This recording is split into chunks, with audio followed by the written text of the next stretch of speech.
of our town committee, I'd like to welcome all of you here for our gubernatorial candidate forum. So first, let me introduce our candidates. First, we have Tim Herbst.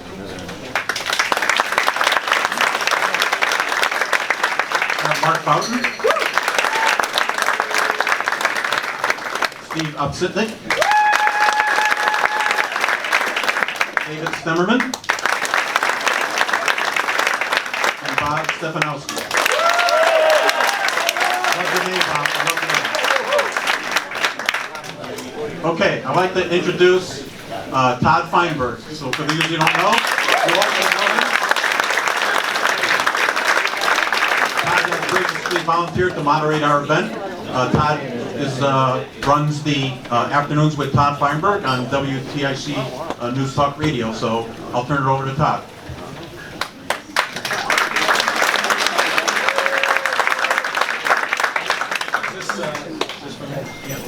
Thanks everybody for being here.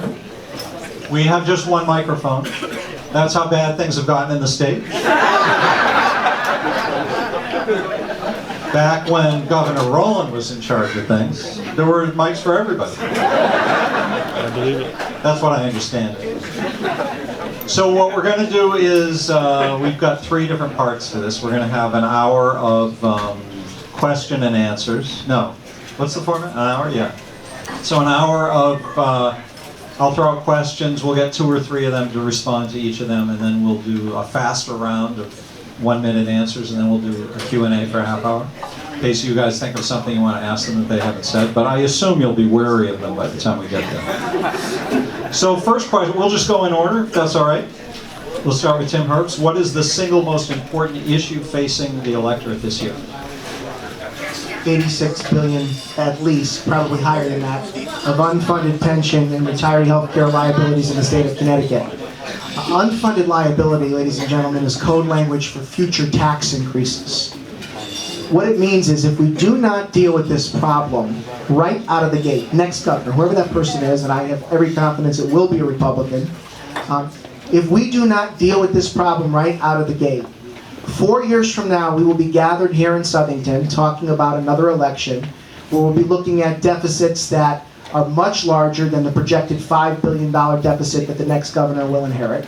We will continue to see reductions to municipal aid, educational aid, programs that directly impact people, and we will continue to see an accelerated mass exodus of people that are leaving the state of Connecticut. So it's not politically correct sometimes to talk about that because of the fact that this is a very pro-labor state, and actually since the reforms in Wisconsin, this is probably the most pro-labor state in the country. But we have to talk about it. And we have to let the rank and file employees of the state know that their leadership has failed them.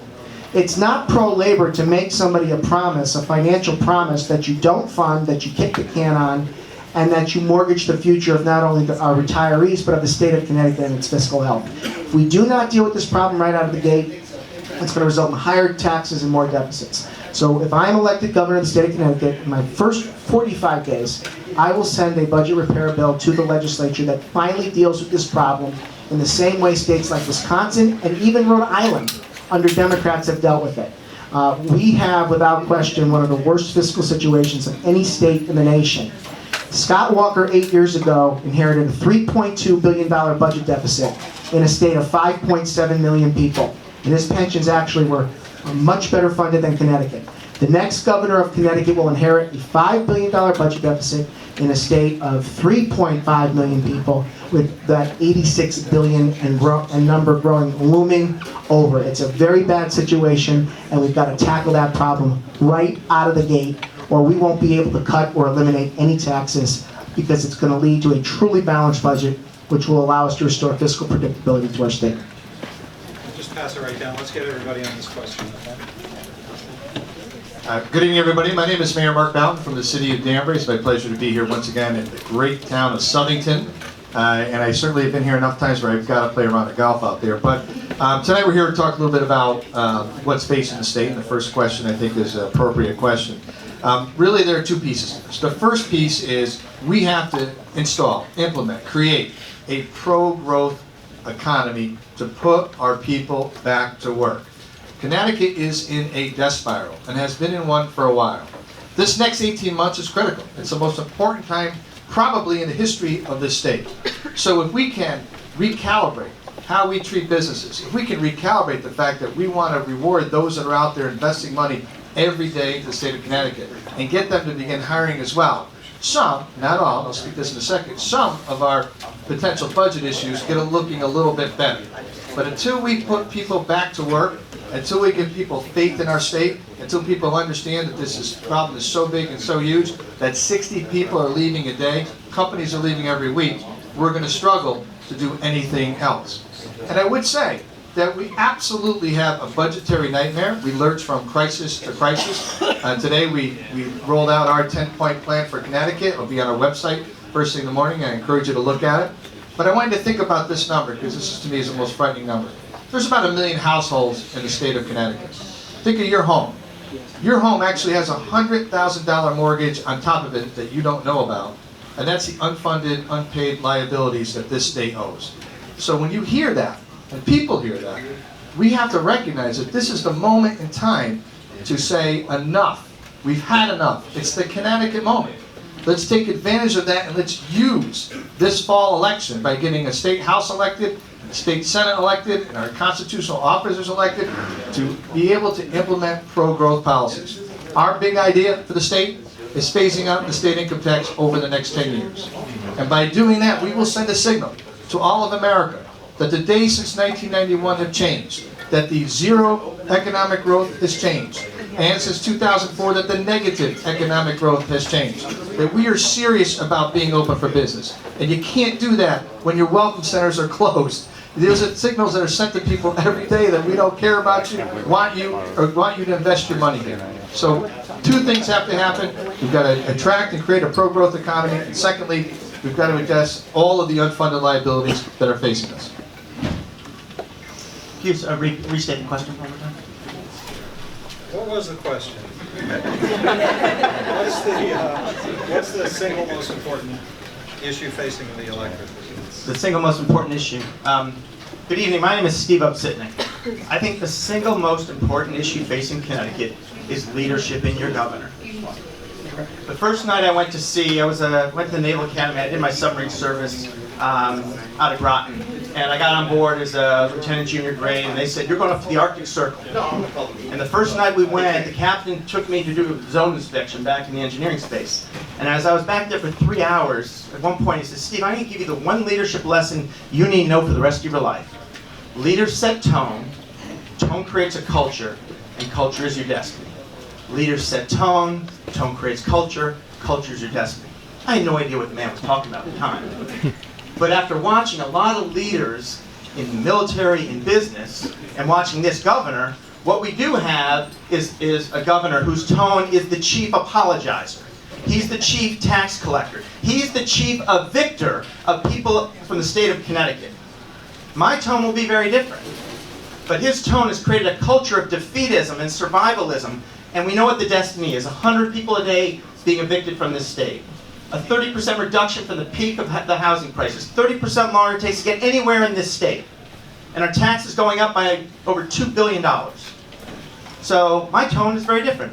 I will be the chief tax cutter of the state of Connecticut. I will be the chief spending cutter of the state of Connecticut. I will be the chief economic development officer of the state of Connecticut. That will be my tone. And my plan when we get into it tonight will allow people to breathe and say, you know what, I can actually live in Connecticut, build a family in Connecticut, build a career, and retire with dignity once again. This is all about leadership and then execution. That's what the military taught me. That's what business taught me.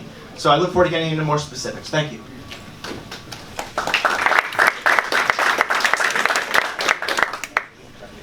So the biggest challenge. So in this case, Tim and I actually agree in this. This state is facing a financial crisis that is threatening our families and our business. The unfunded liability, when you add it with the debt, it's a $100 billion time bomb. I spent the last 20 years working in the investment business, and the last 10 years running an investment business. My first year was 2008. That was a tough year. That was the start of the worst financial crisis in 70 years. We took that business from a single desk and we grew it to manage billions of dollars for our clients, investing in all kinds of businesses all over the world. You're going to hear tonight a lot of people giving you all kinds of talk about what's gone wrong, all kinds of aspirations about what we might be. What I ask all of you to think about tonight is who is actually giving you a detailed solution, a path that you can believe to actually achieve. In my business, every day we were either losing money or making money. And if we were losing money, we needed to do something different, or we didn't get to stay in business to make money. We need to fix this problem. Just so that everybody understands the scope of the challenge today. If you are a private business and your pension fund is funded at below 80%, you are sent to the Pension Fund Guarantee Corporation. We got Dave Walker in the back there. He knows something about it because he used to run the place. And our state pensions are funded at 30%. So we talk about 3 people here. There's almost enough money for one of you, and the other 2, there is nothing, 0. What we put on our website is a plan that borrows from the private sector, and effectively it is a one-time buyout. It's what's done in the private sector, it's what's done in a reorganization. It has never been done for a state before.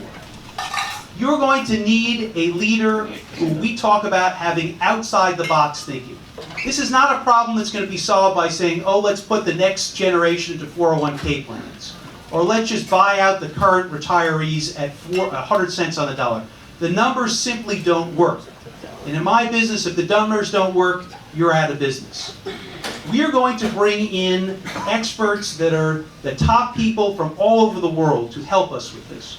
We're going to bring in the federal government to help us with this, because this is an issue that is of that scope. When you're looking for somebody to be your next leader, it can't be somebody who's offering sound bites. It's somebody who's going to be offering solutions. We're asking everyone to do your homework this year. And it's unpopular during the summer. I got 5 kids. Nobody wants to do your homework over the summer. But look at our website and look and see what a real plan is all about. Thank you.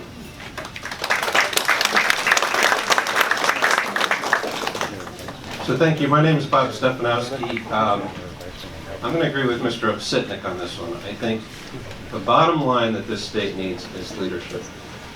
Think about what we did. We took a 2-term mayor of Stamford who was not very good at it, who has no interpersonal skills whatsoever. So, you know, it's all about leadership. It's all about experience.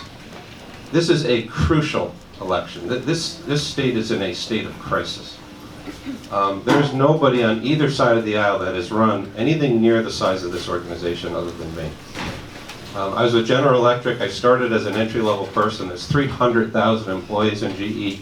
I was the turnaround guy. Jack Welch would send me in to turn around the ugliest, messiest billion-dollar situations we could find. That sounds familiar to me. The state of Connecticut right now is a big, ugly situation. I was chief financial officer at VBS Investment Bank. I had a $500 billion business over 35 countries.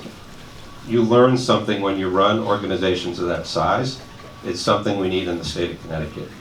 We need boldness. I'll talk about it tonight, hopefully, but we need to get rid of the state income tax. Not tinker with it, not talk about it, we need to get rid of it. We need to get rid of the estate tax. We need to phase down the corporate income tax. We have to create an environment in Connecticut where people and business want to be here again. Dan Malloy has done the exact opposite. We're in a death spiral. He's raised taxes continuously, gross tax revenues are down. We also need to cut costs. When I was CFO of UBS, I had everybody come in. We used zero-based budgeting. I said, I don't care what was in your budget last year. It's irrelevant. We're starting with zero. Dan Malloy has an office in Washington. It's $80,000 a year. The discussion should not be whether we replace the drapes in that office, whether we get new furniture. The discussion should be, it goes away. And it's a different way of looking at things. We took $1 billion of cost out of UBS in the first 12 months we were there. I've got the experience, I've got a plan, and we can do it for this state. I look forward to the discussion tonight. Thank you.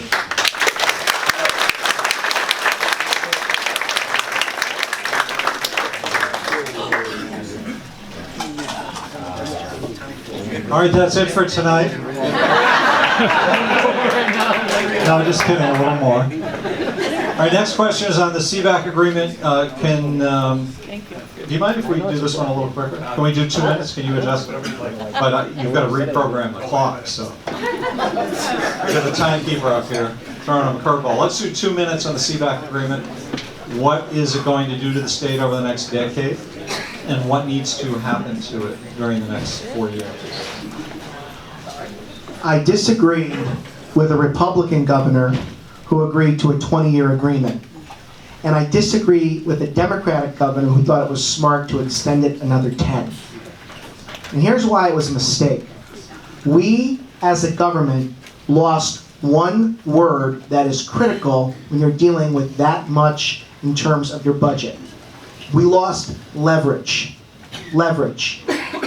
If Mark Boughton or I went before our town or city council and proposed a 20-year agreement, and let's say we're still in office and said extend it another 10, we would be skinned alive outside of our town or city hall. Yet, the Hartford insiders operate by a different set of rules.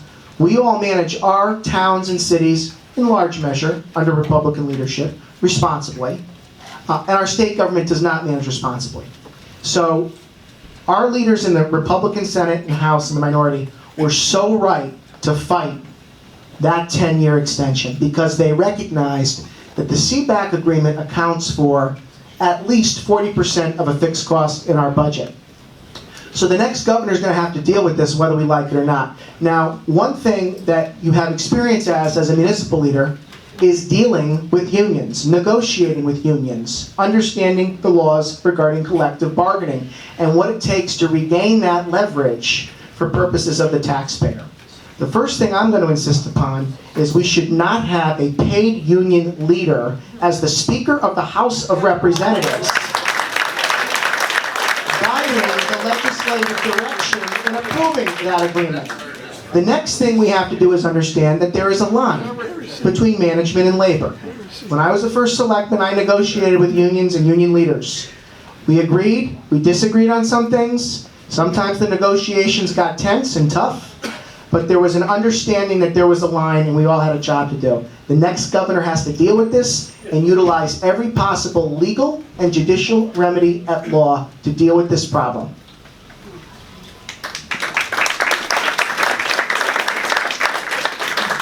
I would also agree that biggest problem that we've had, aside from having a Speaker of the House that is a union organizer and activist, is having a governor that essentially operates as a union organizer and activist. I mean, the fact of the matter is he would not be in office if it wasn't for the strength of the unions that put him there to begin with. So you didn't have an honest broker sitting in the room representing you, the taxpayers, when those contracts were decided upon and voted on. You also didn't have a full vote by the legislature, which thankfully now has been changed, so any further contracts, and hopefully we'll all be alive when that happens, the further contract will be able to be voted on. But look, here's the bottom line. Simple thing that the Republicans tried to do already in the past legislative session, and made a lot of sense, was to program in savings in the out years beyond 2027, when the SEBAC agreement ends. It only makes sense to assume that you're not going to have a pension system that we have. We can't reform the pension system. We have to end it. It's just too expensive. You're never going to be able to afford it. And they made other savings assumptions in there as well in order to budget now, because if you don't do that, you're automatically sending the signal, the leverage if you will, the signal that you're going to agree to even more union stuff later on that we can't afford and we're not able to manage. Fact of the matter is that you need somebody sitting in the room that represents you, the taxpayer. At the end of the day, this isn't about anybody else that's sitting up here. This election's about you. It's about your home. It's about your street. It's about your neighborhood. And it's about this town. And if we don't have honest brokers sitting in that room, you're not going to get honest contracts later on.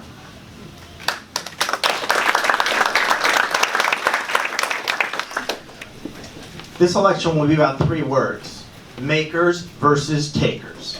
Makers versus takers. For 40 years, Democratic leaders in Hartford have been takers. And they have set up agreements that have taken from your pocket and gone into their pocket. And now we can't pay for it any longer. So you have to decide, who do you want to solve these problems in Hartford from a leadership standpoint? A maker or a taker? I am a maker. I am a job maker. I'm a founder. I have that mentality of solving problems. I believe the way we talk about this is we have to restore fiscal stability to our state, fiscal stability to a retiree who's counting on a pension, fiscal stability to a new worker who wants some benefit, and fiscal stability to a taxpayer who is tired paying more than their fair share. So I believe day one, you start with a 100-day financial state of emergency on day one. You invite the unions in 100 days to solve this. This is not hard as far as what the knobs are to turn to solve this problem. They are well documented. I've talked to many experts. The question is, do we have the will as a state? Do the union leaders have a will to solve this problem so they can bring fiscal stability back to workers, or not? And if they don't, in that period of time, then you have to look into the state constitution at things like the sovereign immunity clause, which allows the governor and the legislator to change contracts so that we stay solvent. You have to have that focus. My grandfather once told me that, when you apply heat to iron, you get steel. Well, I am a battle-tested, hardened piece of steel who will make sure that we do not go bankrupt as a state. I'm here to serve you, and then when I'm done as your governor, 1 term, 2 terms, or God forbid 3 terms, I go home. I don't want anything else from you. Don't want to be your failed U.S. senator, your failed U.S. congressman. I run into this fire, we put out the fire, and I go home. Thank you.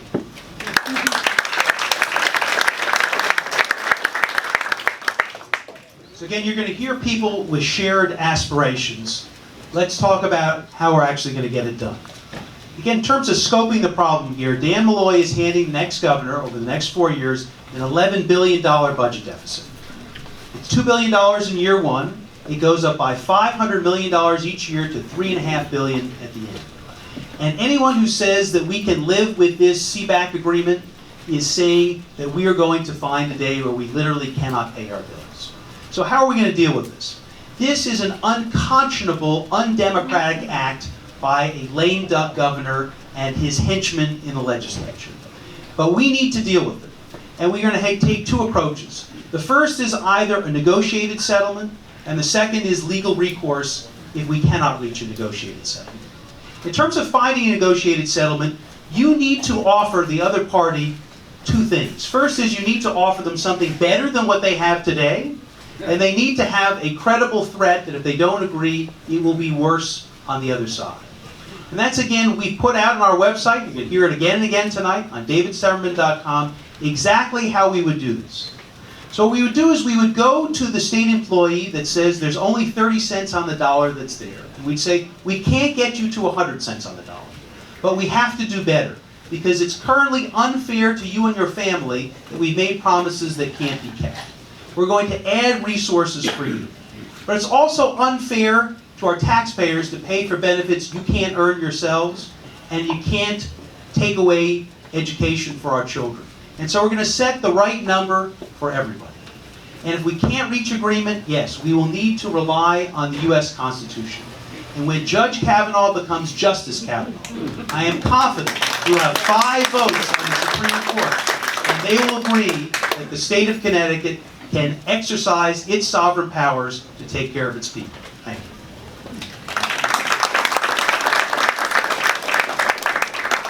So I think the answer to this one is similar to the first question, which we need leadership. Look at what Donald Trump has been able to do. You put a business person in that office who knows how to negotiate, who knows how to make tough decisions. He's redone a lot of these terrible deals that were done by prior administrations. We need somebody like that in this state who's going to have the nerve to do it. Dave Walker was the first one to come out and say the SEBAC agreement has to be revised. Dave Walker's actually endorsed me. I'll just throw out that commercial. But, and he's here tonight. Thanks for coming. But until you have a credible threat, nothing's going to happen. Unfortunately, I think we're at the point where we need to file Hartford for bankruptcy. This governor continues to put good money after bad, reward bad behavior. $20 million to put up a baseball stadium, and then 10 minutes later it's $500 million to guarantee the debt. Sometimes you can't make it up with these politicians. So I will come in and I will have tough discussions about fiscal discipline. We will make some hard decisions, and it's going to be a new sheriff in town. And let them come at me. I've been doing it for 30 years. Let them come at me. And by the way, it's not fair to the union employees to not have this discussion because we are not going to find $100 billion falling from the sky in the next 10 years.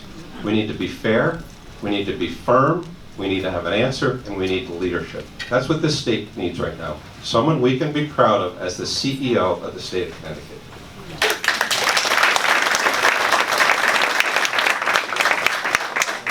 Mind if I throw a little ad-lib in here? No time for a minute? All right, thank you. Let me start with Tim Herbst. Tell us something about your personality. Then we'll be an asset as governor. I'm answering every question tonight, so I'm not afraid to answer tough questions. One thing about my personality is I am tenacious. You know what? Sometimes I get accused of being a little feisty. I've been called pugnacious. I like that word. I don't know what that word means. It's a good word. It's a good word. It's a good word. I have been known to not be one to shy away from a fight. And I'm not ashamed to say I am a fighter. And I get that from my late grandmother. You know, she grew up on the south end of Bridgeport during the Great Depression. Lost her father at the age of 6 to tuberculosis. She was raised by a single mother on the south end of Bridgeport in the Great Depression who could not read or write in English. And she told me the story shortly before she died of when the government, that's when the New Deal programs were starting, and her family was so poor that they came and knocked on the door, and her mother refused help. And she said, you know what, I don't want a handout, I want a leg up. I want a shot at the American dream. And she fought her whole life, and she had a tough life. But she always taught me to believe that no challenge is too great, no mission is too grandiose. If you're willing to have the fight and the fire in your belly, to believe in what you say and say what you believe and get something done. And you know something, ladies and gentlemen? If you want status quo, if you want somebody who's going to go to Harvard and play nicey nice and maintain the status quo, if you're looking for a governor that you want to be the social director of the Love Boat, I'm not your guy. You want somebody that's going to dismantle and upend business as usual without fear or favor, which I did at Trumbull and I will do in Hartford. I will bring that fight to Hartford, because if ever there was a time that this state needed a fighter, fighting for you and fighting for taxpayers, it is now, and I am not ashamed to say that I am a fighter. That wasn't bad, was it? Just going to keep my distance, though. I don't want to get hit. All right, for Mark Boughton, you've been a mayor for a long time. And in general, in America, being a mayor means you have to, you're sort of running a separate entity from America. You've got all these social programs, everything's being financed by either the state or the federal government. So how does a Republican be a mayor of a city and not fall into that trap, or how do you deal with it? Well, what we did is we spun off all of our social service functions, so we don't do them anymore. We gave them to our nonprofit sector. They can do them cheaper, more effectively than we ever could. We eliminated the entire Department of Social Services, and now if you need help, you have a select menu of you can choose from to be able to help whatever challenge you might have, whether it be homelessness or addiction or abuse. But I will tell you that for those who don't know, my father was mayor of Danbury back in the 70s, and I watched him be mayor, and I said, you know, that I don't want that job. I don't want to do that.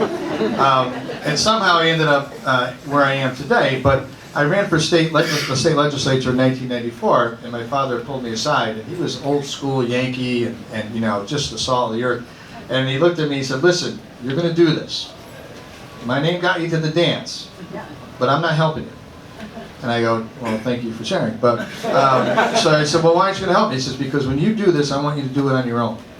I want you to understand what it means to go out and work hard and gain something of value in terms of your spiritual well-being. And he also said, you have to do me one favor. And that one favor is, no matter where you go, no matter what you do, you've got to keep your word.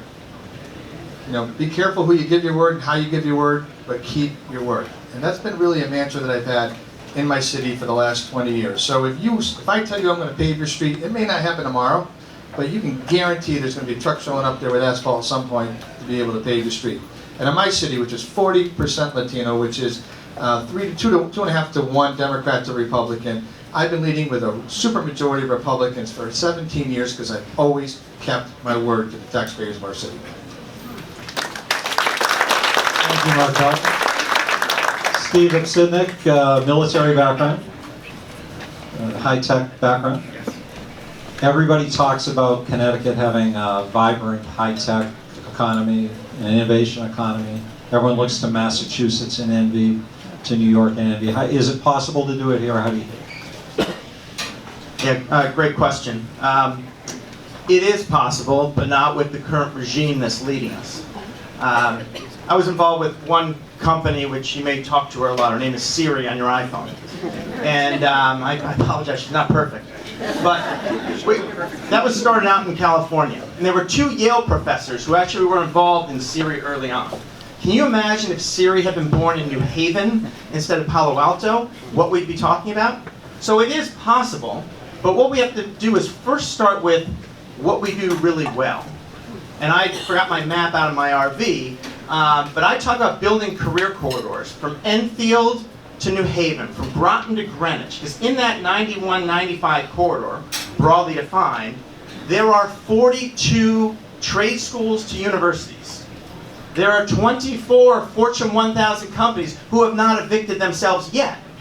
Right? They put up with a lot of misery. They do want to be here. What we need is a governor who finally enables these trade schools to universities to actually speak with these businesses, because there are 50,000 job openings in this state right now, 7,000 software programmers. EB has about 15,000 people, and I can go into other industries. So we need to create a supply chain of trained people for these jobs to keep them here. And it is possible, but the government does not have to do it all. Because my last business was in Rochester, New York. Why did it go there? Applied research universities, skilled workforce, manufacturing, supply chain. That's why that business is in Rochester. We have to play with those same assets around industries we do well. I have a 5-step plan to build 300,000 jobs over the next 8 years. It's on my website, and I'd love to go deeper with you. Thank you.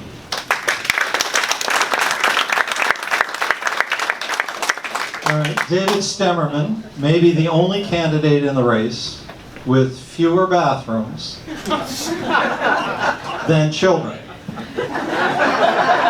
So David, tell us how having 5 kids informs your candidacy. Thank you, Tom. I'm glad that you brought bathroom talk into the debate. So my wife and I married for 20 years, and one of the things that I'd like everyone here to know, thank you very much, is that we have 5 children, and it's the greatest blessing in our lives. We have 2 girls and we have 3 boys. My girls are 17 and 16, my boys are 15, 13, and 9. But coming back to what does that mean? There are 2 things about it. The first is, if you're going to have a successful partnership with your lifelong partner as your wife, you're going to have 5 children, you have to learn how to listen. And for anyone up on this stage, we should know, whoever is our next governor, this is not a one-person show. One of the reasons why our state is in such tremendous, tremendous difficulty is the current governor treats it like it is a one-person show. The second thing is, when you have children, you have aspirations for the future. This country is one that is based on the promise of the American dream. That in each generation, with hard work, you expect to do better than the last, and you do everything possible so your children will do better than yours. We've been talking about the challenges facing our state. What I'm looking forward to the rest of this evening is talking about our tremendous potential. I see the state of Connecticut as having the greatest potential of any state in the country. And the reason I'm running for governor is to make sure everyone in this room and all of our children have that experience.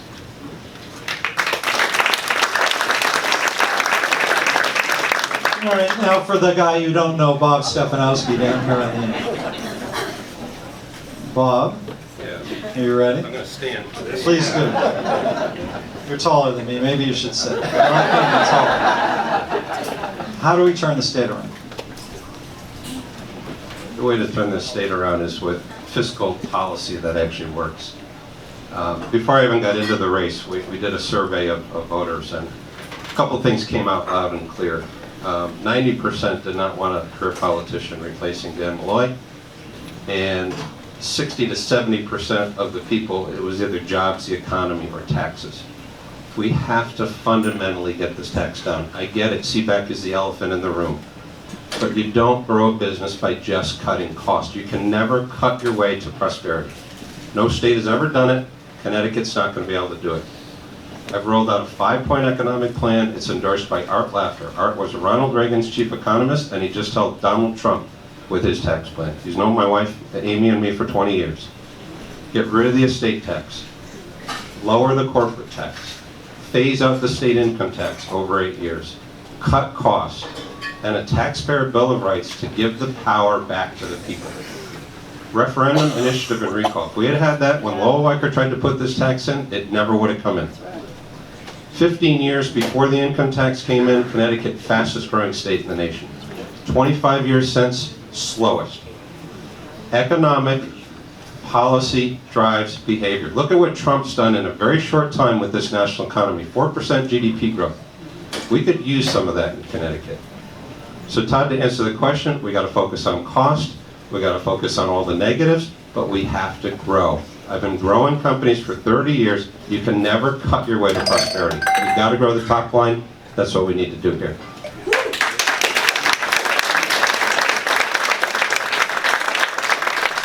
Steve, how much time did he have left when he just... 15 seconds. Wow. Now there's a guy who can trim a budget. First time I've ever seen that. All right, everybody remember the Janus decision that happened, must be a week ago. And in this environment, it's hard to remember anything that happened a week ago. The bombardment of news. Can we get a quick answer from everybody on the Janus decision? How does that inform policy here in the state? Is it possible that Connecticut could someday be a right-to-work state? Let's start with you, Bob, and move it back. 2 minutes. So you want to do a minute? No, Janus. Yeah, because he'll make that 45 seconds. Yeah. Go ahead. Maybe give me a cut it by 20%. I've been doing it for 30 years. I can do it time. Thank God for the Janus decision. First of all, to force employees to join the union is just un-American. I just don't know how it happened. We're one of only 3 states that doesn't have right to work, 4 states. We need to get rid of it. The nice part about it is it gives us a lot more power with the union leadership to scrap this SEBAC agreement. It takes them out right at the knees. When I saw that decision come through, I was clicking my heels 3 times. It's going to make the governor role a lot more easy to get at. It's still going to be a tough negotiation, but thank God there's some sanity at a federal level that's going to absolutely help us in the state of Connecticut. I got 20 seconds, that was 85%.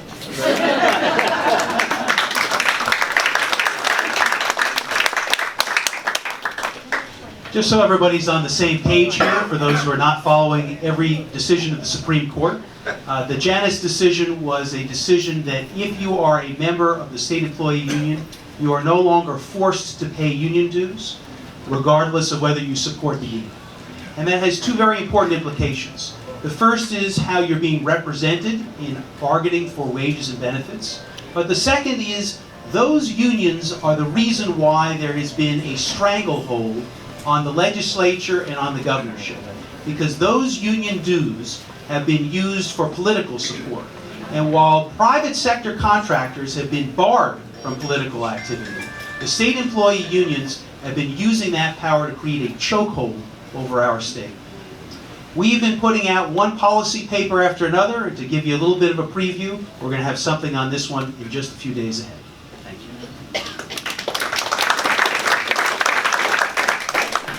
You know, the governor of Illinois, people say he hasn't been that successful because he has this Democratic legislator and he can't get anything done. But I think we should all give a round of applause because he's the one that filed this case, and he's the one that will bring right to work to the state of Connecticut now. So thank you, Governor Rauner out in Illinois. You know, I think you're going to find alignment between all of us here. This is needed to turn the state around And when we saw in Wisconsin, when effectively the same thing happened within their state, they lost union membership by like 80–90% within a year. So it's just taking money out of hardworking state employees' pockets. Once again, that's what takers do. The union bosses were taken out of their pocket, and many people I talked to in the state, be it teachers or state workers, don't want to be part of it. So let's bring it on. It's time for right to work in Connecticut. I think it's a great start towards becoming a right-to-work state. I will tell you that this issue not only impacts state government, it also impacts local municipalities. And so the fact of the matter is that people now will sort of figure out, it's going to take a little time to weave its way through the system, that they don't have to necessarily pay dues and be part of the union. However, you got to watch the unions, because what they do is they figure out ways around a ruling like this, and they will reverse it and say it's an opt-in, it's an opt-out. They'll make it so confusing, or sometimes out and out there have been collective bargaining units that have just not taken the money, just kept taking the money out of the check. So we've really got to be careful about how we implement this as an employer with the city of Danbury, with 700 employees or union members. We're already looking at what the impact is in terms of process. Process will be very important if we want this to have the impact that we hope it has.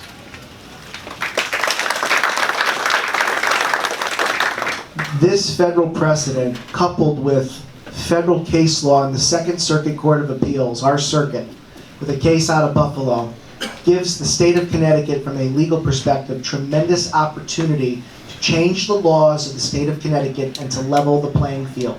Currently, in the we're the only state in the country that has 4 branches of government: the executive, the legislative, the judicial, and the unions. 4 branches of government. I say let's go back to 3 branches of government. And if I'm elected governor, I'm going to call Lori Pelletier and the AFL-CIO into my office, and I'm going to say very simply, we have federal precedent in our circuit, the Supreme Court level. We're prepared to make this state a right-to-work state. You've got to reopen the SEBAC agreement. You watch how quick they come to the table and prepare to renegotiate. And I will also say this. This is a very important precedent in terms of getting also collective bargaining laws changed. And the governor cannot wave a wand and do it by themselves. We need a Republican Senate and a Republican House to make these changes that the governor can sign into law. And the governor must have the humility to say that this mission is bigger than any one man or woman. We need the whole team.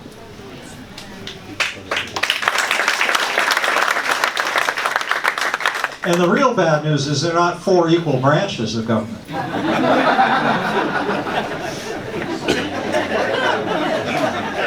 So there will soon be a new Supreme Court justice, and we will have a majority Supreme Court that believes in the Constitution of the United States, which will be an unusual event in the nation's modern history. And there could be a ruling saying that Roe v. Wade is no longer the law of the land. So let's find out what each person here would favor for legislation to govern how Connecticut would handle that situation.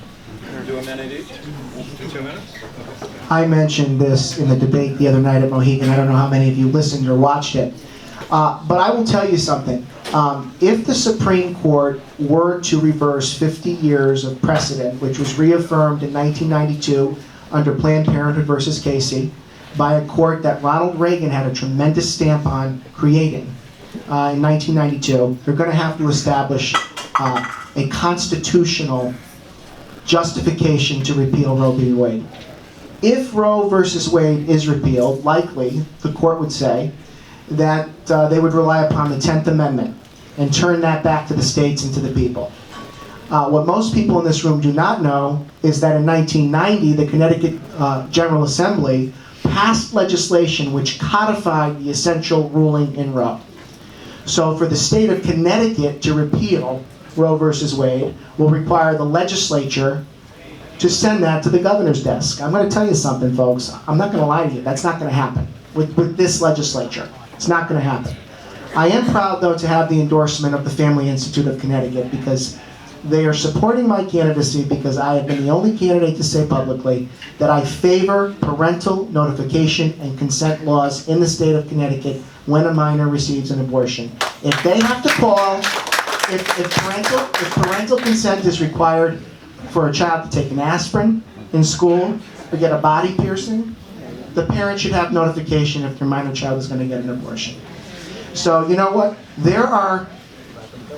The fundamental ruling and role is probably never going to be reversed at the federal or the state level. However, I do believe that there is bipartisan support to do what Rhode Island and Massachusetts have done with respect to parental notification, and that's why I am proud to have the endorsement of the Family Institute.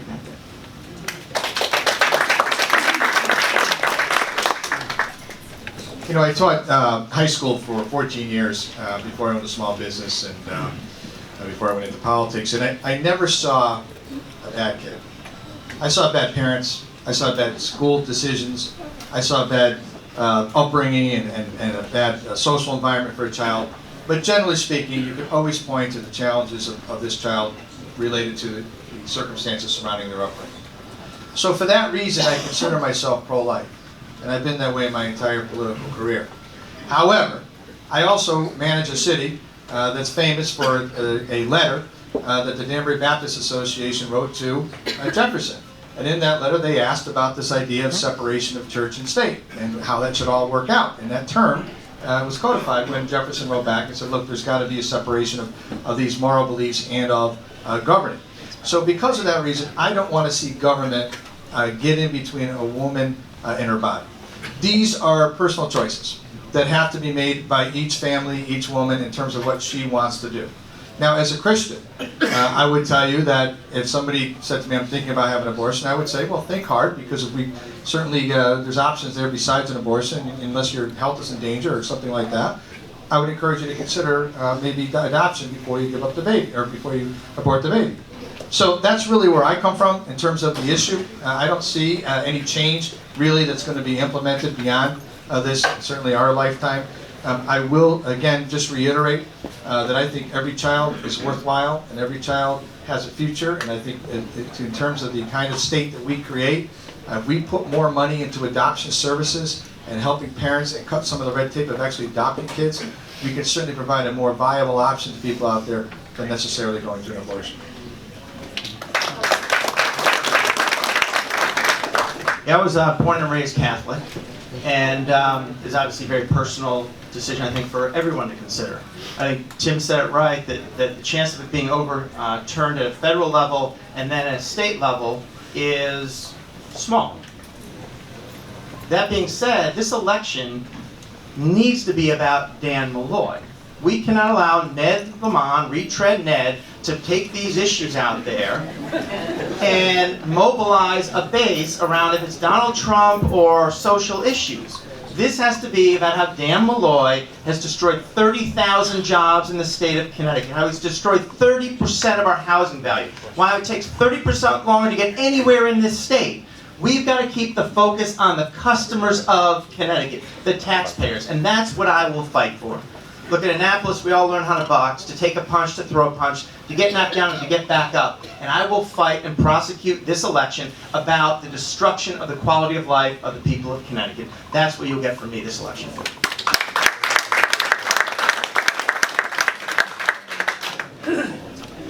There's no issue that is more serious than the issue of life and death. And so that's why this is such an important issue for everybody here.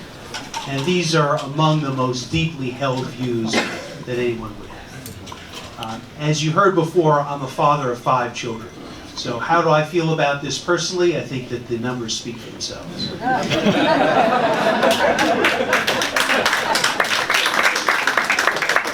But in terms of what is the right role for government in this issue, people have come from all over the world to this country in search of freedom. This is the heart and soul of this country from its very beginning, was the idea of, regardless of where you come from, regardless of your religious beliefs, that you could come here and that you could follow your own conscience. And I believe that our government needs to be very thoughtful and be very limited in prescribing that beyond what it does today. In terms of then, what can we do in a practical fashion? Just coming back to Steve's comment, there's a lot of heat that comes in this issue, and a lot of heat that comes in the issue related to the Second Amendment and guns. And that heat is generally being directed to divide and for our opponents to win an election. I really am focused on solutions and what could we do that would actually matter to people's lives. And I share Tim's perspective here that parental notification is an area where I think that people can come together and say, this is a reasonable approach so that we can be thoughtful for everyone. I also share Mark's perspective that in terms of foster care and adoption, every person who is pregnant should know that there is a home for their child. Every child who is in our state should know there is a home for them. It is our responsibility to make it so.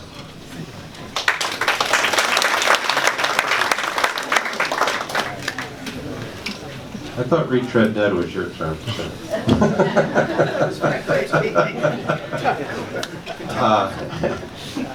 So I just tell you a quick story. I've got a 15-year-old daughter, and she's got one piercing on her ear.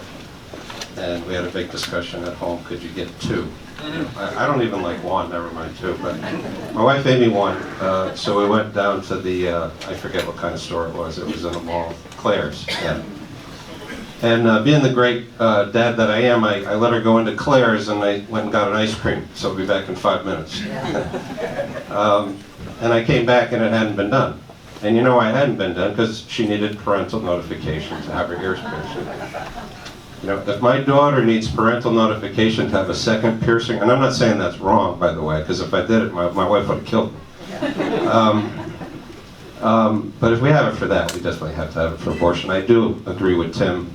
It's extraordinarily unlikely it's going to hit our desk. I agree with Steve. The Democrats are going to try to focus on anything other than the economy.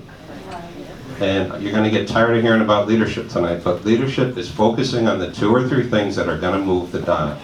So to be spending a lot of time talking about something that has a 1% chance to happen 15 years from now, as opposed to getting the taxes down and the costs down, and pointing out how horrible Dan Malloy has been driving this economy, that's what we need to stay laser focused on. We've got a plan to do it. That's what we're going to stay focused on. Thank you.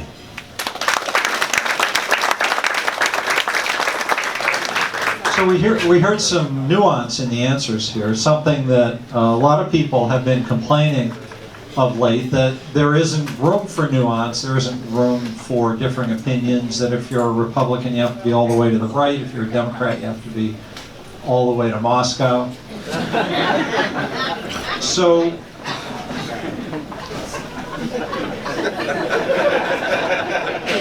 Havana, maybe.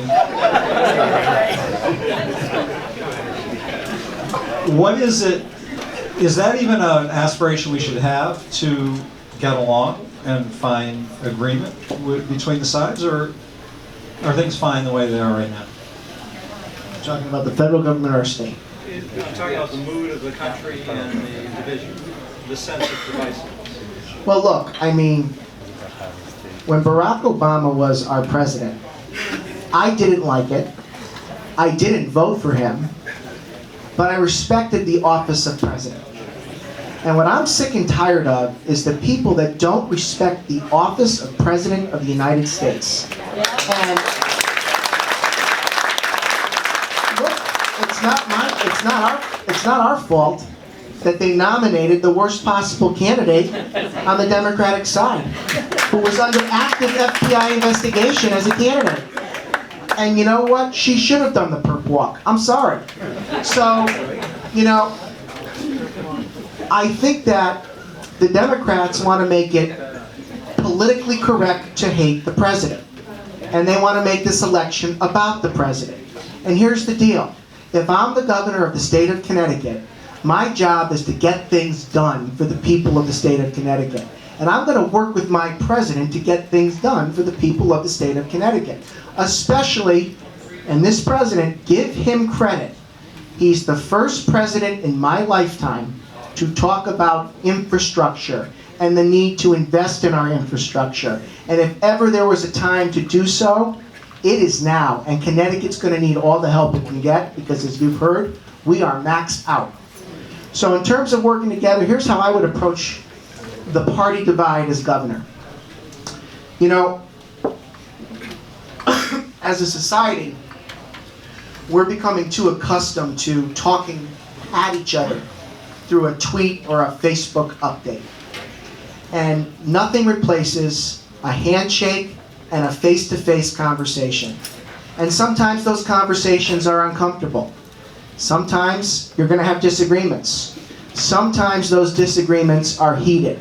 But what this governor has done the last 8 years is talk through press releases, sound bites, tweets, and Facebook updates. When I'm elected governor, it's going to be like this. Because if we're going to get anything done, it's going to require that commitment, not only with our people, but with the Democrats as well.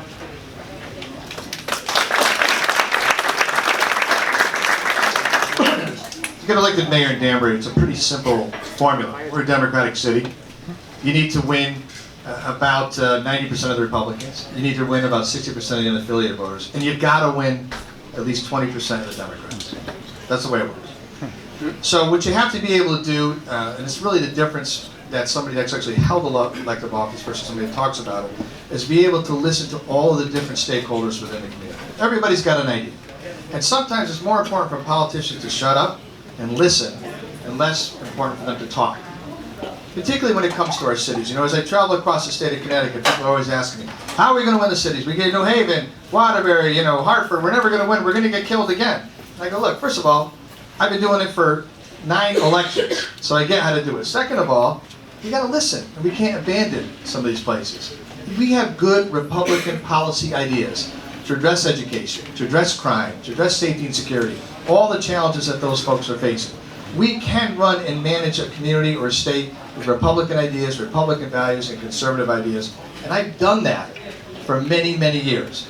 That's why the voters sent me back to office by 65% of the vote in the fall. That's why they continue to have a supermajority of city council people. But it wasn't always that way. My first election, I won by 120 votes, and I ended up having, on a 21-member council, 17 Democrats and 4 Republicans.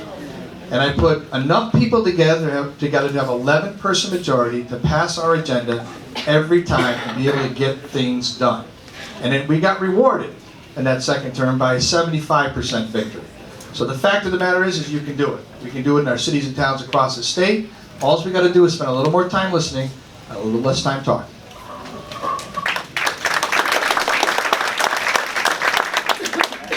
On the first point on the division with our president, I'm a military veteran, and I will always support our commander-in-chief, period.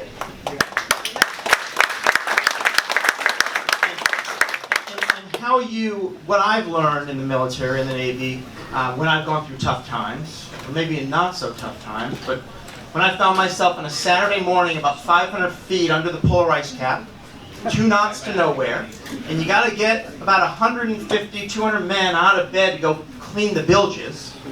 You know, you don't pull out the Uniform Code of Military Justice and say, I'm a lieutenant and you're enlisted, get in the bilge. What you do is you get in the bilge with them, you know? And you roll up your sleeves and you start talking. And you understand their interests and their aspirations and what their goals are. And along the way, then you start defining what our mission is and why are we here to drive alignment. That's why I believe my plan, my 5-step plan to build 300,000 jobs over the next 8 years is an important vision and goal for us. Because that will unite Republican, Democrat, and Independent. Because who in this room does not want 300,000 jobs? Right? And the reality is, since I graduated from high school in Stanford, we've created 5,000 total net new jobs. And yes, in those plans, we need to get taxation down, size of government down, make it easier to start a business in Connecticut, address our education infrastructure, and build these career corridors that I talked about. But this is all about leadership and tone and how you align and mobilize teams of people and larger populations together on a bigger goal, just like I did in that little submarine under the polar ice cap.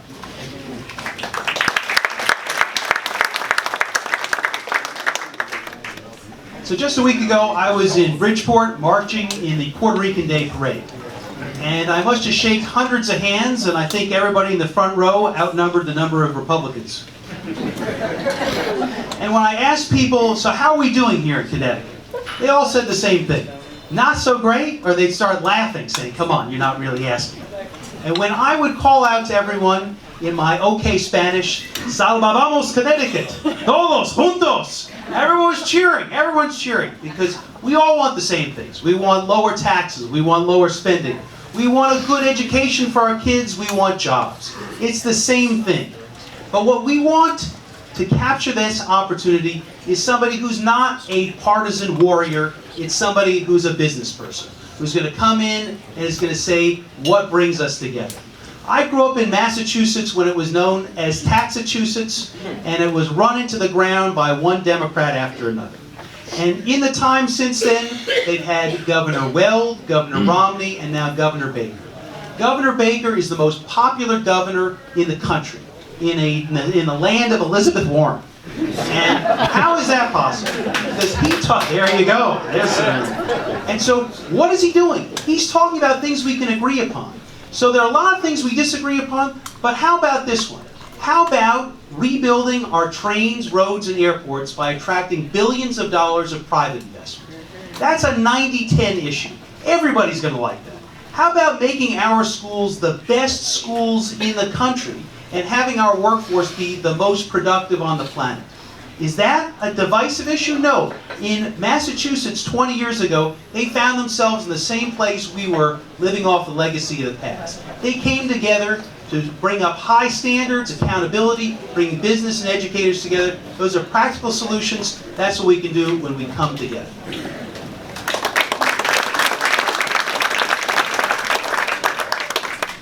I think we've drifted a bit from your question. What was your question? It's like a game of telephone. It started over here, by the time over here, I'm talking about the World Series. So I think there's an interesting contrast between competitiveness and advisiveness. You know what I love about this president? His competitiveness, right? He is tired of other countries taking advantage of us. He's tired of not putting America first. And we start to see the results of that. I was hoping I would get the question that Todd asked Tim, which is qualities. I'm the most competitive person that you'll ever see. No, you can't answer that question because I didn't ask. I thought once we started talking, the moderator was supposed to Do whatever you want. you really got me with that one, but we got to start to put Connecticut first, and that doesn't mean you're being separatist, or that doesn't mean you're being mean, or that doesn't mean you're being cooperative. But Rick Scott came through this, Governor of Florida came through this state. He started at one end, he ended at the other, and he was trying to convince companies to come down to Florida. And I had dinner with him in New York. At the end of that tour, I said, Rick, in 4 years, I'm going to be down in Florida, starting in Disney World and moving down, and I'm getting companies back up to Connecticut because we're going to have low tax policy, we're going to have good roads and bridges, and it's going to be an attractive place to live. And I still beat it by 25 cents. I want to hear about how you save money and how you live within your means. And education, I think, is an area where maybe it's ripe for that, where there's so much money spent that it could be spent more effectively. But that's just my bias and pressure that I'm putting on the candidates here. But the question is, how do we fix education? Certainly not going to disagree with you, Todd, because you cut in on me again, but that's okay. Listen, I firmly believe education starts at home. I went to the public schools in North Haven, you know, and if I woke up with a little bit of a headache, my mom kicked my you-know-what out of bed to get to school. So I think some more discipline at home is important.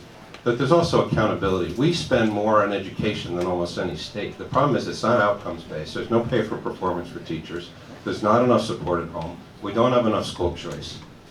So it's not about spending more necessarily, and it goes for all of these big cities. In our state, it's a one-way street. They take the tax money from you, they give it up to Hartford, and then they treat it like their money. They hand it back out to Bridgeport. There's no accountability. When I was at GE, when Jack Welch gave me $1 million to go fix something, he would hold me accountable. So we got to have choice, we got to have better teachers, we got to hold schools accountable. We have to give more certainty to towns around education funding. We can't be pulling the rug out from under towns halfway through the budget because something happened in Hartford. These towns are infinitely better than managing themselves, and Hartford gives the power to the towns and the local board of ed to drive the process.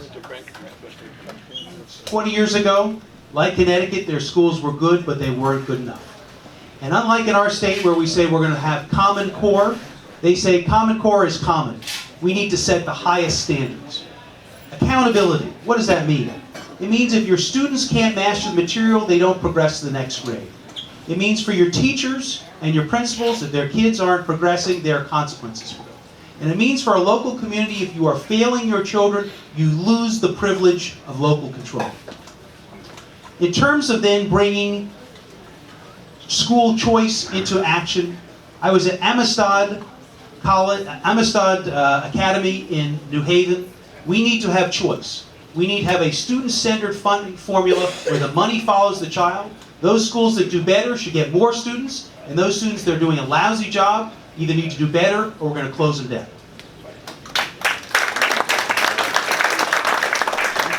Everyone talks about, do you want money to follow the child or not? We already have money follow the child. It's called moving. And we have too many people moving out of the state. Look, I'm going to focus in my 1 minute on this. The largest part of your town budget is education, 70% plus or minus. There are 169 towns that actually do really well with their education system for the most part. With those 160 towns, we have to look at the 1,200 unfunded mandates and remove as many of those as possible so you all can educate your kids, number one. Number two, what's bumping up property taxes is the minimum budget requirement, which means that your town, if you could save 10% this year on education without impacting the quality of it, you can only save 1%. Unfunded mandates, we get rid of. Minimum budget requirement, get out, so you all can set what you want to spend on education. Hartford shouldn't decide it, you all should decide it.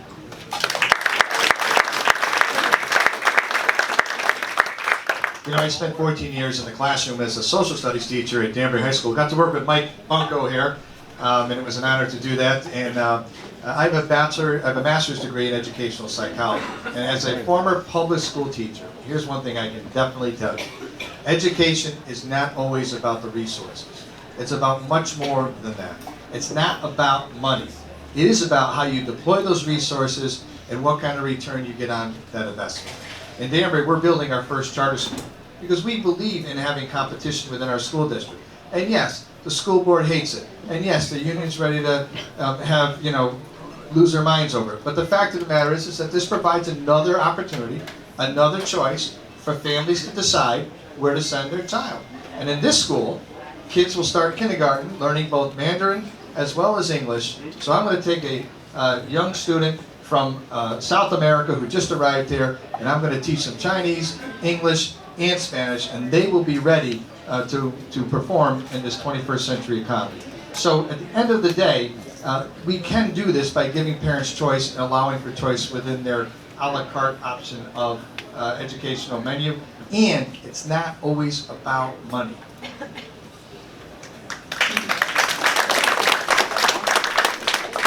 Growing up in a house with a mother and father who were public educators, I heard the stories at the dinner table about practically what goes on locally that you have to change, and then I experienced it as a municipal leader. The first thing I'm going to do as governor is insist that we reform the education cost-sharing formula.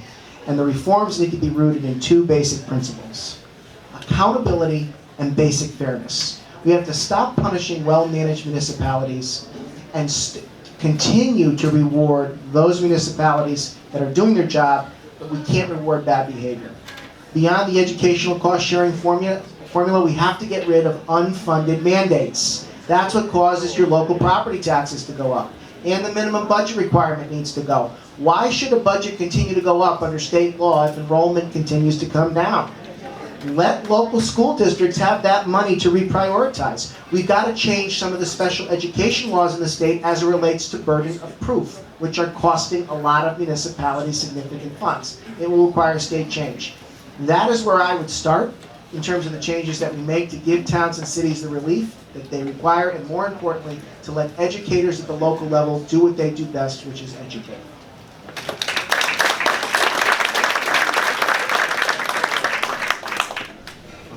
We've been living in a world in which a budget cut means that you're not increasing spending this year as much as you were expecting. Question is there a budget that really can be cut, and what is it? What is the line item in the state budget that is the most ridiculous in your mind? Wow. Can I have more than 2 minutes? First area where I think we have to start is our social services that are delivered in this state are delivered in a hybrid model. So some of those services are delivered by the state, some of those services are delivered by 501c3 not-for-profits.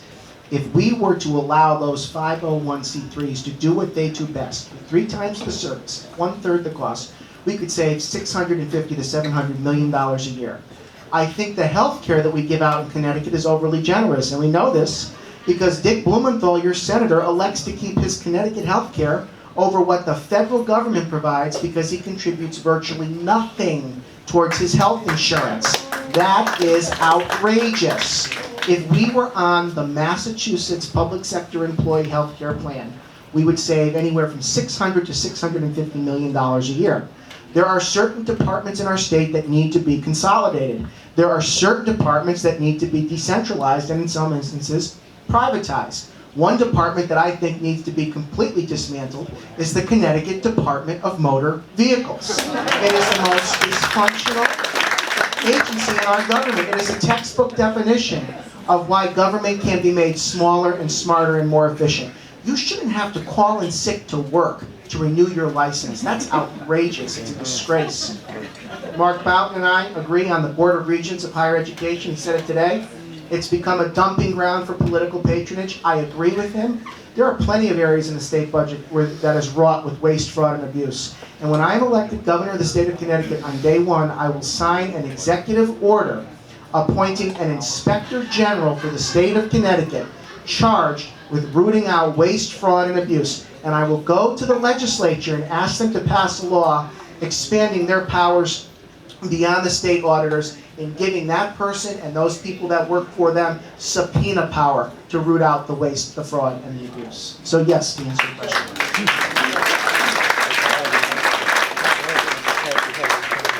As mentioned, I think one of the most frustrating areas for me because it impacts so many people is the Board of Regents. The State Board of Regents has a president. Maybe you don't know this. This president gets paid over $300,000 a year.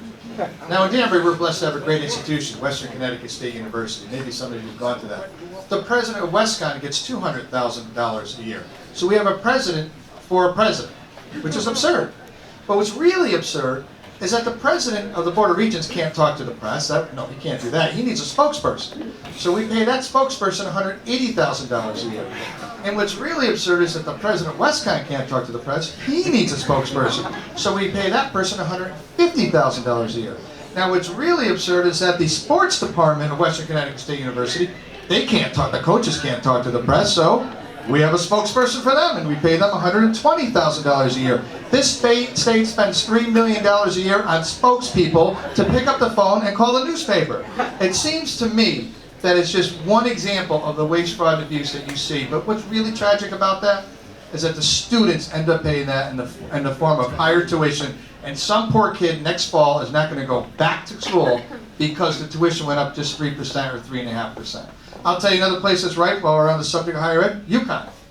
We got a president that we're paying over $700,000 a year.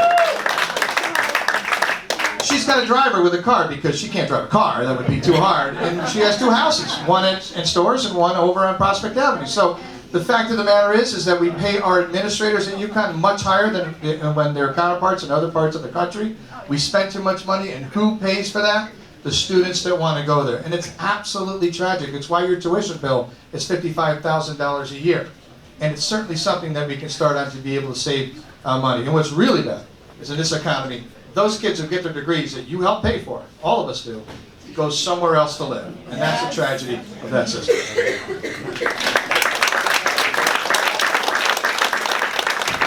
I didn't know spokesmen made so much money. I went in the wrong line of work.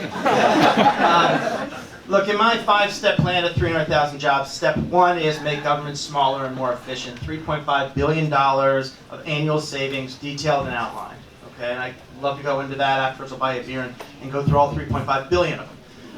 We have this Department of Labor as one example. The Department of Labor audited 92 sports leagues in 2016. What type of sports leagues? Oh, like Southington lacrosse, kids lacrosse, Westport field hockey, infield football. Why did they go and audit these sports leagues? Because those referees on the weekend, we probably have some referees in this room, the referees, they said, aren't contractors, you shouldn't just be paid hourly, you're actually full-time employees. And you should have the right to unionize. So if the Department of Labor has enough labor to audit our own kids' sports leagues, I think that's one big line item to focus on. One other example, too, is UConn Hospital. Why are we putting $500 million a year into a hospital? That should probably go to the private sector, and they probably can run it much better. Harvard Healthcare or whoever wants to buy it. And I'll tell you my quick DMV story. Last summer, I went in there with my father-in-law to re-register a car. D107 was my number. And as we're sitting there, a woman comes in hour 3, a woman comes in dressed really nicely. She goes, I've got to get back to work. I can't stay here. The guy next to me gets up and says, well, ma'am, would you like my ticket? She said, that's very nice of you. What can I give you? And he goes, $100 would be nice. She gives him $100. She goes up in the line. He picks up his bag, and he goes to leave. I said, what are you doing? He's like, oh, I do this every day. He is the entrepreneur of the DMV.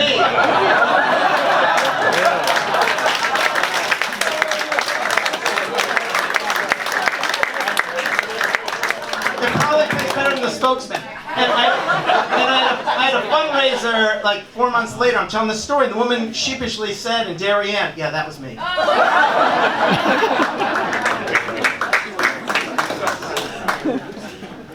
So lots of great stories. Sadly, that means more and more taxes for everybody in the room. And Todd, the question of what's the one thing you do, in some ways it understates the magnitude of what we have ahead of us. So, enough for story time, let's talk about reality here. When we talk about then, how are we going to cut taxes to fund tax cuts? Because everybody here is talking about tax cuts. We need to cut spending in order to make room for them. Otherwise, it's empty promises. And everybody in this room knows all about empty promises. And so we talk about on our website, again, I keep coming back to it, we talk about the numbers here. We talk about how much we're going to cut taxes and how we're going to pay for it. We talk about spending cuts in 3 areas. Economize, privatize, and prioritize. What do I mean economize? Well, who in this room thinks that our public sector workers should be paid 40% more than what everybody else is being paid in this room? Not a chance. Second thing, who in this room thinks that we should be spending $425,000 per mile of highway when it only costs $180 for the rest of the country? Okay? The second thing, privatize. So we have a report saying if we were to take these social services and privatize them over 5 years, we could save $1.2 billion. That's real money. The last is prioritize. So this legislature, if you can believe it, they start by spending money first, and then they kick it over to the tax guys and say, go find a way to pay for it. What kind of household, what kind of business could make it work that way?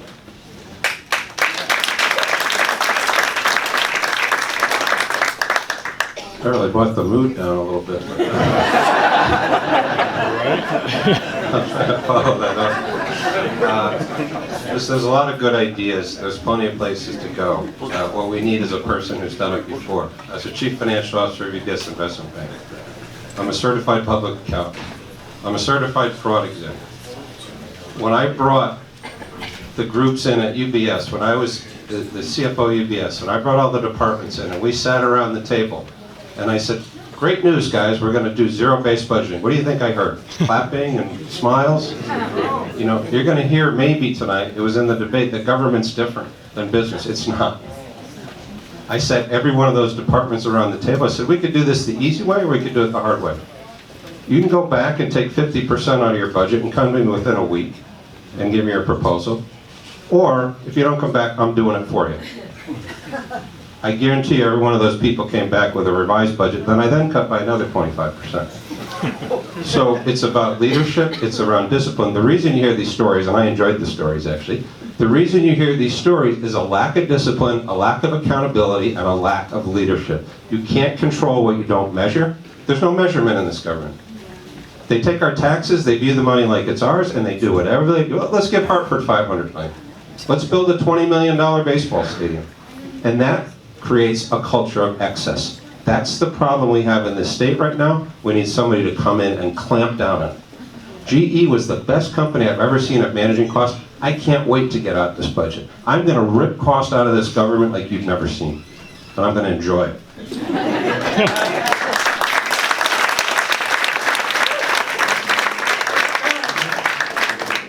Should we make this the last one and then take questions? Okay. Everybody think of questions. You're going to have a chance. Sanctuary cities, sanctuary state, for or against? For or against? Against. I am the only candidate sitting here that has formed a criminal justice task force as part of my campaign. And next week, that task force will be offering a series of recommendations. And one of the areas that I have asked them to offer those recommendations is with respect to sanctuary cities. You know what? My position is going to be very clear with Joe Ganim and Tony Harkin and Luke Bronin. If you are not going to comply with federal authorities in enforcing immigration law, you risk compromising your funding from the state of Connecticut. That will be my mandate. Because you know what? I don't want people to be in our cities illegally that are committing crimes, including violent crimes. We need a governor that understands you don't punish law-abiding citizens, you punish criminals. This governor has done the reverse over the last 8 years. I'm going to be much different than Dan Malloy. That I can assure you. I am opposed to sanctuary cities, I'm opposed to their status, and I am opposed to any mayor who does not comply with federal immigration law.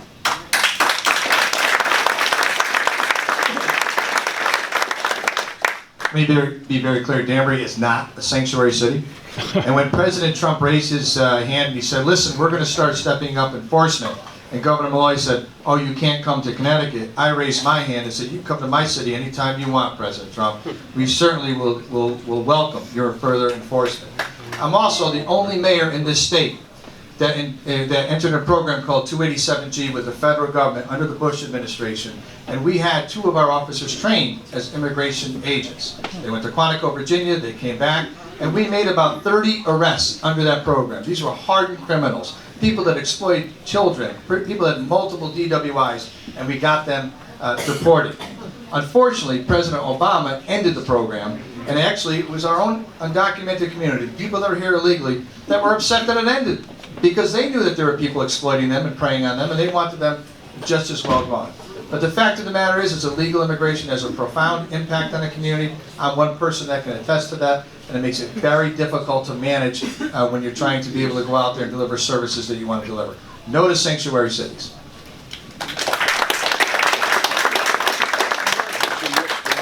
No to sanctuary cities, no to a sanctuary state.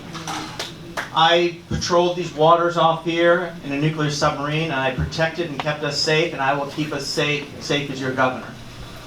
I took the oath twice to support and defend the Constitution. Safety is critical. I'm a law-abiding citizen. Our towns have to be that way. That is why our system and our state and our nation works well, because we have been law-abiding citizens. And towns that are sanctuary cities won't put their funding at risk. They will lose their funding if they are sanctuary cities and do not work with the state.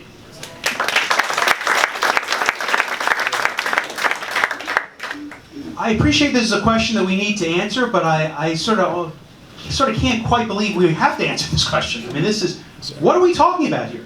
We're talking about people who are here in our country illegally, who have committed crimes in our country, and the city is then protecting them from the law enforcement authorities.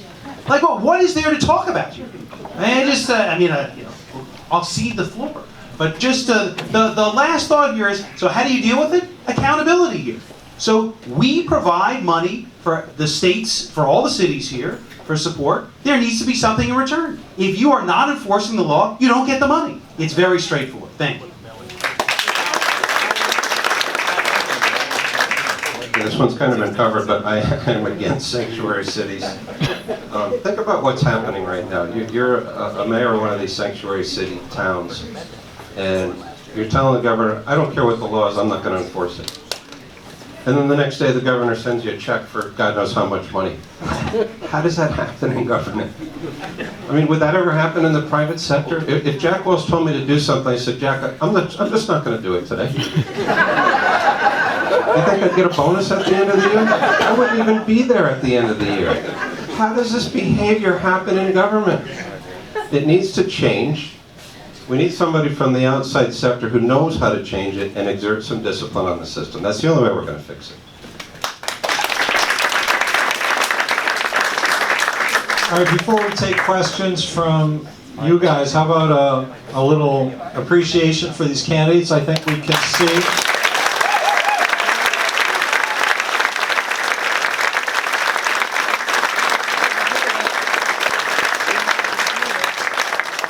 I think we can see that any one of them would be a great governor, so we're in good shape when we think about this election from that perspective. And of course, one of them is going to be the governor.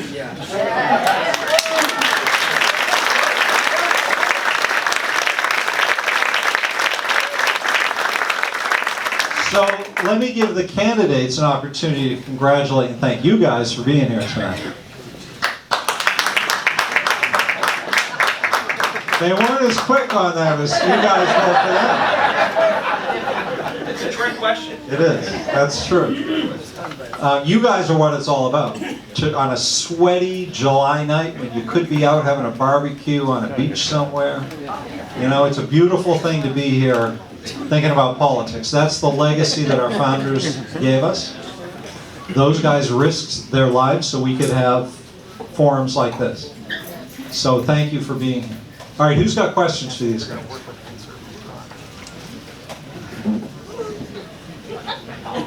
You put up your hand the most eager. When I was in school, I didn't like girls like you. But tonight I'm going to make up for that. I'm going to jump ahead to November 6th at 8 p.m. And at the polls are being counted, everybody's being tabulated. You have your checkoff list. Let's say 500 people are on the list, and there's 550 ballots in the box. Are you saying more people voted? I want to, yes. That's never happened. I think the time to address it, you cannot address it Tuesday night at 8 p.m. I want to know what's being done now, what each of you think you can do, or what we can do to prevent voter fraud before November 6th.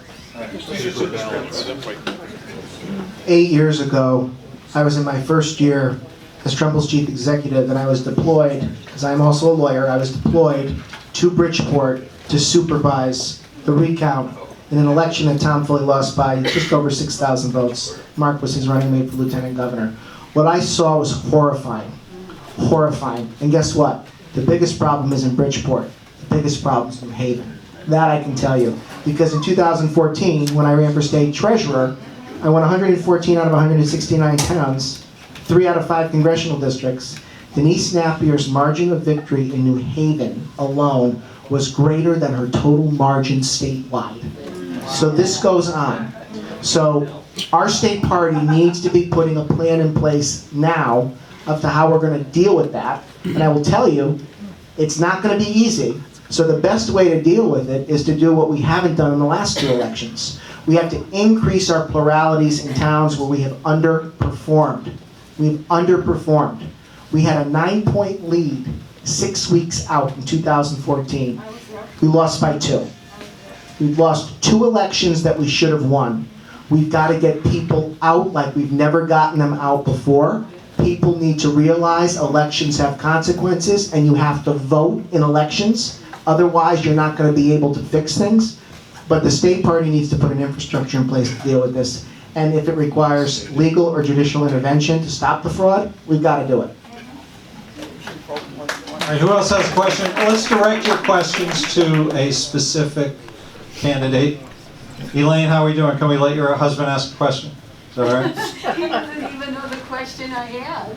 Oh, he doesn't? How do we usually communicate these things?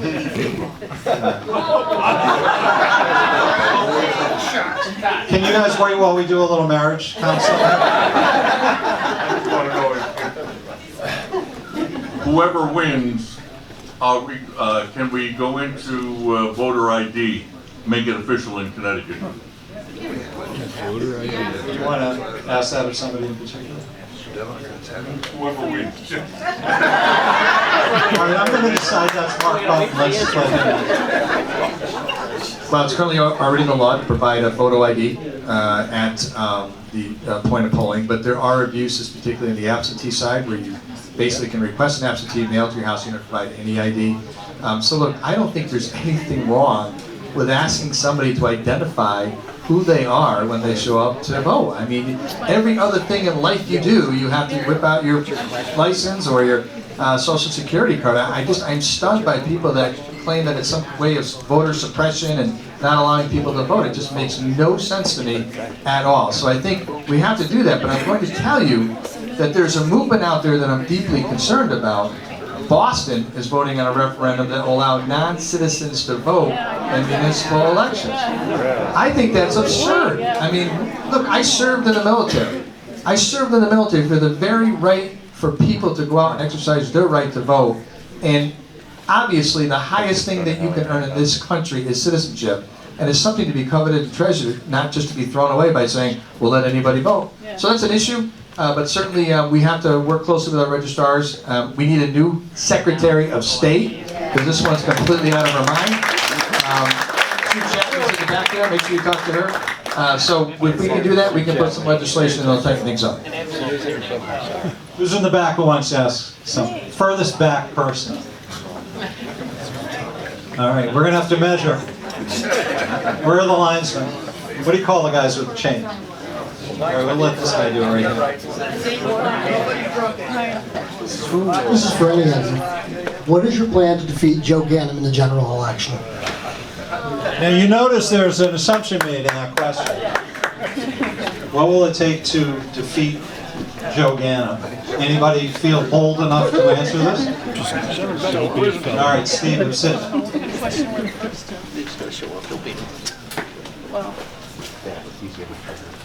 Look, this is with a straight face.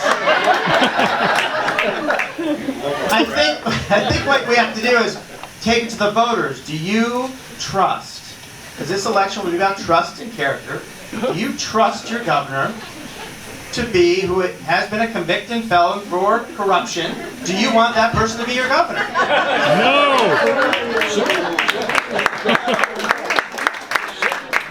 The trouble is, though, Joe Ganim's running against a guy who's 64 and has no reason to be running for governor. He's just hanging out in his Chevy. And he's not motivated, he's just wondering what to do with himself, so he figures he'll be governor. Because somebody's got to do it, and he's got nothing else to do. Yes, sir. Will each of you pledge to fully support the winner of the primary? Why don't we turn it around? Let's get a percentage from each person. How much will you support the winner of the Senate? 110%. Say, without a doubt. 150%. We need a Republican governor. Abso-freaking-lutely.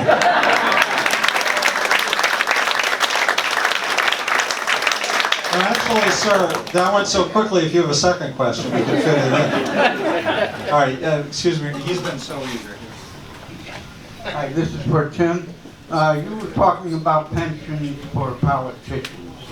And Was he talking in favor of bigger ones, or? he wants to get rid of it. And I wonder how he's going to do that with a Congress or a government that's going to fight back a nil. When I was elected to lead Trumbull 8 years ago, I inherited a pension fund that was funded at only 27%. There was more money going out to pay pension beneficiaries than come into the fund. So I said, leaders need to lead by example. I'm not going to ask employees to do something that I am not prepared to do myself. So I refused a pension from the town of Trumbull. I went into a defined contribution plan. I actually cut my own pay my first year in office, reduced my office budget 22%. They were giving out free health care 39 people, all the politicos, were receiving free health care in Trumbull at a cost of $900,000 a year to insure. I said, over. We're going to pay our contribution just like we ask everyone else to pay. Because you can't get people to buy in to do something that you are not prepared to do yourself. So leaders lead by example. A year ago, I was the only person running for governor to call out the practice of these legislators using their mileage reimbursement to pad their pensions. And there was one senator who almost doubled his pension by driving to Hartford, even when they were not in session. You know what? We talk about the 10 Commandments. They need to read the one, thou shalt not steal. That's stealing. So I have said, if I'm elected governor, I'm going to refuse a pension from the state of Connecticut. I'm going to insist that all of my cabinet members, agency heads, do the same. It's going to be a condition of employment. And then I'm going to send legislation to the General Assembly that says, no more mileage reimbursement to pad your pensions, and a part-time citizen legislature should also lead by example and go into a defined contribution plan. You cannot get people to do things that you are not prepared to do yourself. And if I'm elected governor, if they don't want to do that, you know how I'm going to get them to buy in? All of you good people vote. And if they don't want to do it, I will go directly to the people. And I will give out their phone numbers, their email addresses, and I will put so much heat on them that they're going to agree that leaders need to lead by example. Stimmerman, can we get another one of those? What are we even talking about here? Pad your pensions with mileage. Do I? What are we even talking about here? He's good, isn't he? All right, the older guy or the younger guy? Older. Age before beauty, all right. This is for Bob. You were talking about doing away with the state income tax, as well as cutting spending. What are you going to replace the income loss from the state income tax with?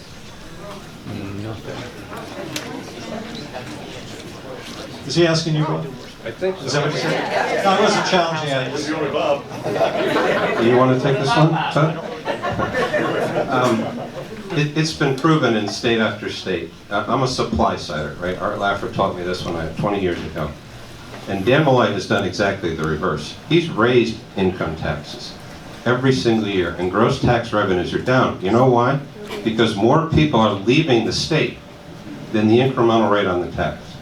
So if we can cut the corporate rate and get businesses that want to be here and bring jobs here, if we can cut the personal tax rate and give people more take-home pay, they're going to buy more goods and services, there's going to be more demand for companies, that's going to create jobs, and in the long run, that's going to create income. We have to grow our way out of this situation. We can't ignore the costs, because I agree, the costs are absolutely out of control. And as I said earlier, I've been ripping out costs for 20 years. But we have to grow it. We have to get people back. We lost $6 billion of taxable income just to the state of Florida for people trying to avoid an estate tax that generates less than 1% of the revenue of the state. Dan Malloy has been the classic of dysfunctional economic policy. We need to do the exact reverse of what he did. I got a plan to do it. It's on bobforgovernor.com. It's endorsed by Art Laffer, and Larry Kudlow reviewed it, and we're going to execute it here. Now, Bob for governor, you think that's a real simple domain, but I never know if it's FOR or if it's just a 4. What do you do? All right, let's get the young guy in. What do you do? This is a question for Mark. So we all know Connecticut has one of the strongest gun control laws in the country. So what's your stance on gun control, and if elected, what would you do in regards to gun control?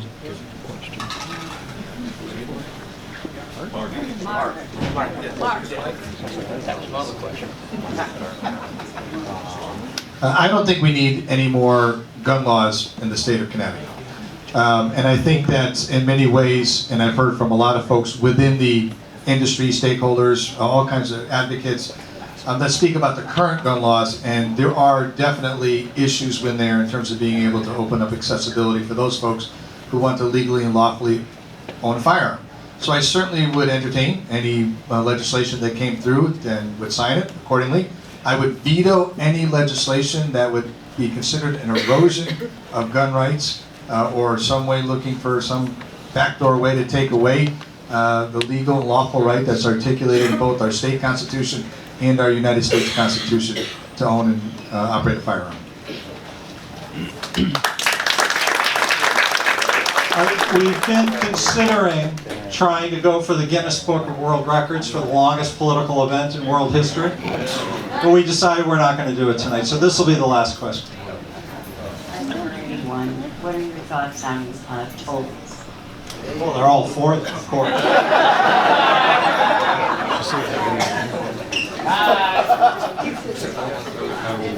So this, what are we talking about here? Come on! It actually is a good one. What are we talking about? What we're talking about here is a broken debate. It's a broken debate because Governor Dan Malloy has busted the trust fund. He's run it into the ground. And he went to New Canaan, which is on the train line, and he said to them, we're going to cut your train service unless you agree to tolls, putting a gun to their head. And not any tolls, he said, I want a blank check. I want to put tolls anywhere, and his plan was to make Connecticut the most tolled state in the country. And Republicans have been right to say no.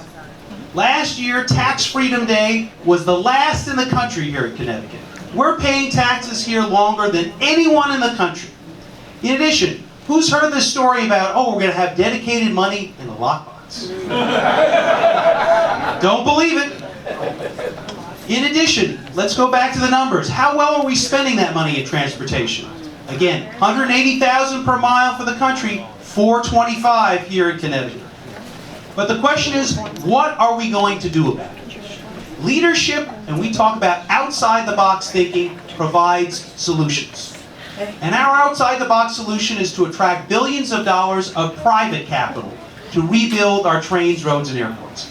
How do I know that we can do this? Because in the investment business that I ran, we owned the shares of companies that ran airports, roads, and trains all over the world. These are multi-billion-dollar projects, and they make a huge difference. We have a plan to get the train from New York City to Stamford in 30 minutes, down from 60. To Bridgeport in 45 minutes, down from an hour and 20. And to New Haven, down to 60 minutes from 2 hours. We're going to add lanes to our major highways all over this state. And if you don't believe it, look in all over the world. Look in places like Florida, where they have roads that are working much better than ours. Go to such faraway places as LaGuardia Airport, where private money is rebuilding. We've talked to the Connecticut Airport Authority, and it's this quasi-public-private partnership. What does that even mean? Let's privatize it. Let's rebuild the Hartford Airport. Let's make it a major logistics hub. Let's rebuild Sikorsky Airport so we got real airport service there. All of these things are possible when we have outside-the-box thinking, when we bring new leadership to our state. We're not going to be talking about tolls. We're going to be talking about putting people to work all over the state, investing billions of dollars to rebuild the foundation of our future prosperity. Candidates, thank you so much for taking the time to spend with us. You know, we all agree with you.